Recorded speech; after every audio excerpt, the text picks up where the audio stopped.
Hello everyone, my name is Mahendra Kumar and today I am going to discuss some basics of the semiconductor, intrinsic semiconductor and extrinsic semiconductor. Also we will discuss about how the doping is done in semiconductor and it make it N-type and P-type semiconductor. So let's start the video. Now we know that there is two band, that is it means if it is an atom there is a nucleus. In nucleus there is neutron and proton, and electron is revolving in it, and the outermost of the electron, the outermost cell of, suppose that there is electron, these are revolving, and the outermost cell is called valence cell, and the electron present in that is called valence electron. But these valence electron do not conduct electricity unless it will get enough energy to conduct. It means there is two band, there is a valence band, there is conduction band. Sorry, there is valence band and there is conduction band. This is valence, conduction, valence, conduction. Okay, this one for the non you can say it is for insulator, semiconductor and conductor. In conductor, the valence band and conduction band are very close to each other. You can say they are much to each other. So the electron present in valence band can easily go to conduction band, and these electrons are called free electrons, and this conduct the electricity. Hence maximum conductor conduct electricity. Example, metals. Okay, in case of the semiconductor there is a gap of 1 electrovolt between the conduction band and valence band. If electron present in the valence band get energy approx 1 electrovolt, then it will go to conduction band and start conducting. Then this semiconductor will start conducting, and you can say that it will becomes a conductor.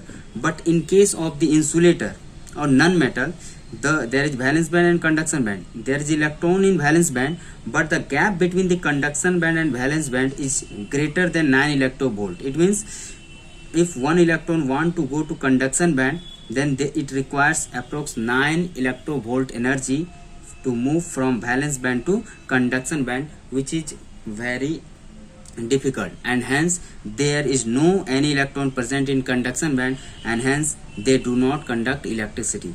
So these are the three types of the material on the basis of conduction band and valence band. We know that on the basis of the energy band in solid, the semiconductor has been classified as those material in which the conduction band and valence band are separated by a narrow forbidden gap. This is narrow forbidden gap approx 1 electrovolt. It means in case of germanium the gap is 0.76 electrovolt. In case of silicon it is 1.12 electrovolt.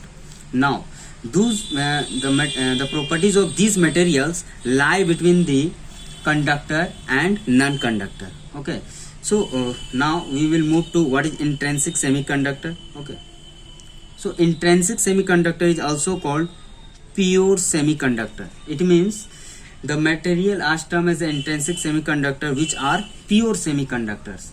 The carriers of the charge in intrinsic semiconductor are electrons and holes formed as a result of breaking of covalent bond. It means when a covalent bond is break, then there is formation of electron and holes, and the both is responsible for the conductivity of the electron, conductivity of the electric current. The electrons and holes are available in equal numbers and are responsible for the flow of current in pure semiconductor. It can be understood by this way that suppose that there is a queue of the persons. Okay, there is a queue of the person, and the name of these persons are electron. Okay, now if this person has completed their work, then it will go outside. Then what happened? There is a vacant seat, and this vacant seat is called holes. It means holes is just opposite of the electron, or it is absence of the electron. Okay, when an electron goes from valence band, to conduction band, from valence band to conduction band, then there is an absence of electron, and that absence of electron is called holes. It means holes is created, and this happen on the breaking of a covalent bond. We know about the covalent bond, that covalent bond is the bond in which there is sharing of the electrons. For example, you can understand here in case of methane, there is a 4 electron present in outermost of the carbon, and hydrogen has one. Okay, so there is sharing of electron between this and like this. So this is sharing of electron and bond is formed, that is a covalent bond, example of covalent bond. So in intrinsic semiconductor, current is due to holes plus due to electrons. Okay, for both is responsible for the electric current. Now we will move, there is two main conclusion, that in intrinsic semiconductor the number of electrons are equal to the number of the holes. It means when a bond, if one covalent bond is break, then there is formation of one electron and one holes. So the number of electrons and number of holes are always equal in semiconductor. Number 2, the conductivity is extremely low at the low temperature, but increases in an exponential manner with the rise in temperature. It means in intrinsic semiconductor, when we increase temperature, the conductivity is also increases. So now next is extrinsic semiconductor.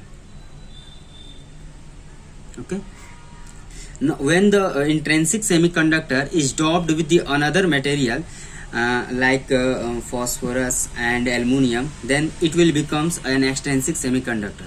The conductivity property of intrinsic semiconductor are modified by adding of suitable material belonging to group 3 or group 5 in a periodic table in a controlled manner. The process of adding these impurities is called doping. It means when semiconductors are added with the another material, then this process is called doping. The impurity atoms are called dopant. It means if aluminum or phosphorus are added, then these two materials, if anyone is added, then this anyone will suppose that aluminum is added, then this aluminum is called dopant. The semiconductor dopant with the impurities is called extrinsic semiconductor. When intrinsic semiconductor is doped, suppose that with aluminum, then the new dopant semiconductor will called extrinsic semiconductor. Okay, and the process of doping increase the conductivity of semiconductor considerably. That's why we add impurities. There are two ways of the adding. It means after adding it will becomes out of the two types it will be one. There are two types of the semiconductor after adding impurities. These are N type semiconductor and P type semiconductor, and these are the two types of the extrinsic semiconductor. Okay, when we add impurity in intrinsic semiconductor, it can be understood like this. Suppose that it is intrinsic semiconductor, we add impurity, then it will become extrinsic semiconductor. It may be P type, it may be N type, depends upon the dopant element. For example, if you add phosphorus, then it will become P type. If you add aluminum, it will become N type. And this aluminum belongs to third group, and this phosphorus belongs to fifth group of the periodic table. For example, on adding germanium or silicon by atom of phosphorus, antimony or arsenic belonging to a group 5, the periodic table, only 4 out of the 5 electrons formed bond, and with germanium or silicon atom, the 5th electron remains unbounded. It can be understood that phosphorus, there are 5 electron present in its outermost cell. Sorry, 1, 2, 3, 4 and 5, and it is dopant into, suppose that, silicon. Okay, and this is silicon. There are 4 outermost electron present in its outermost cell. 1, 2, 3, 4. 1, 2, 3, 4. 1, 2, 3, 4.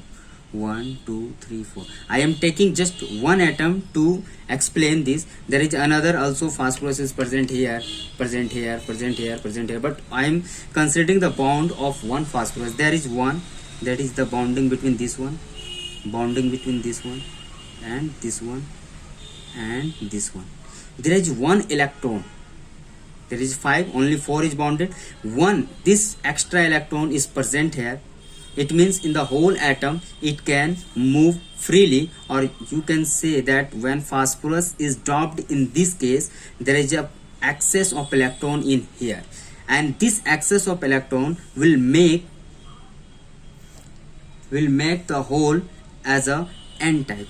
Okay, I'm sorry, I have written here p type. This will be n type, p type, and this will be n type. Okay, so just wait, there is a excess of electron, okay, extra electron, and it will make n type. For example, the fifth electron, because fifth electron is remains unbounded and behave as an almost free electron, the impurity atom is called donor, and the extrinsic semiconductor is called n-type semiconductor. It means this semiconductor will be said n-type. There is an excess of electron, okay, over holes. Electrons are majority carriers and holes are minority carriers. In n-type, the majority charge carriers are electrons, whereas the minority charge carriers are holes. So these two will contribute in the conductivity or in the conductivity current. Now we will go to p-type semiconductor, how it is made. So when dopant atom belong to a group 3 like aluminium, okay, the periodic table such as aluminium or indium, the semiconductor obtained is a p-type. In such material, the impurity atom has only 3 valence electron to be shared. Example, we know aluminium has 13, 2, 8, 3. Okay, so 3 electron is present in their outermost. In such material, the impurity atom has only 3 valence electron to be shared with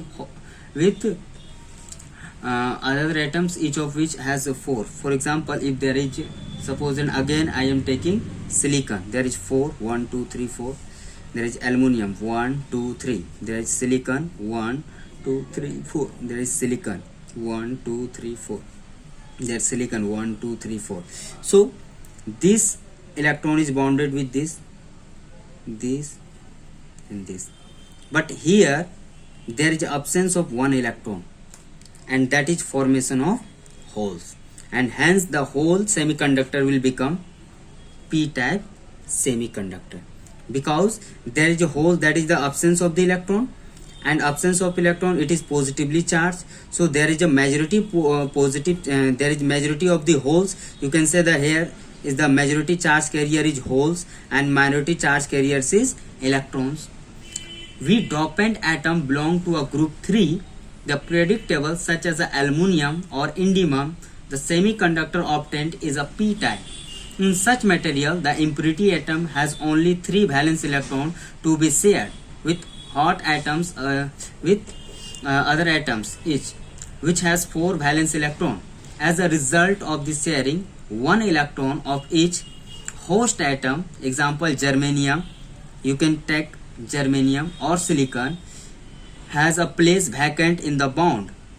The vacant place in a bond of the 4th electron is equivalent to the presence of a hole in the valence band.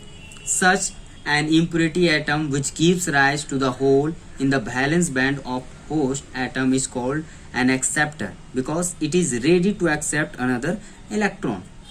And the semiconductor to obtain is called a p-type semiconductor.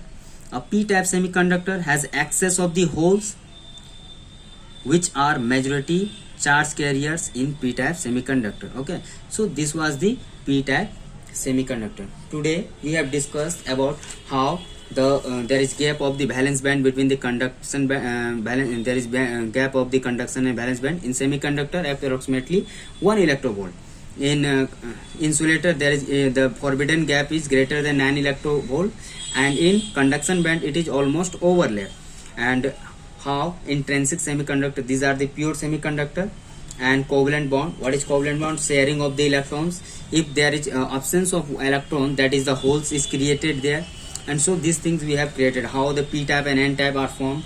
When we doped an atom belonging to 5 group in periodic table, it will make n type semiconductor, and when we doped an element with third group, then it will make a p type semiconductor.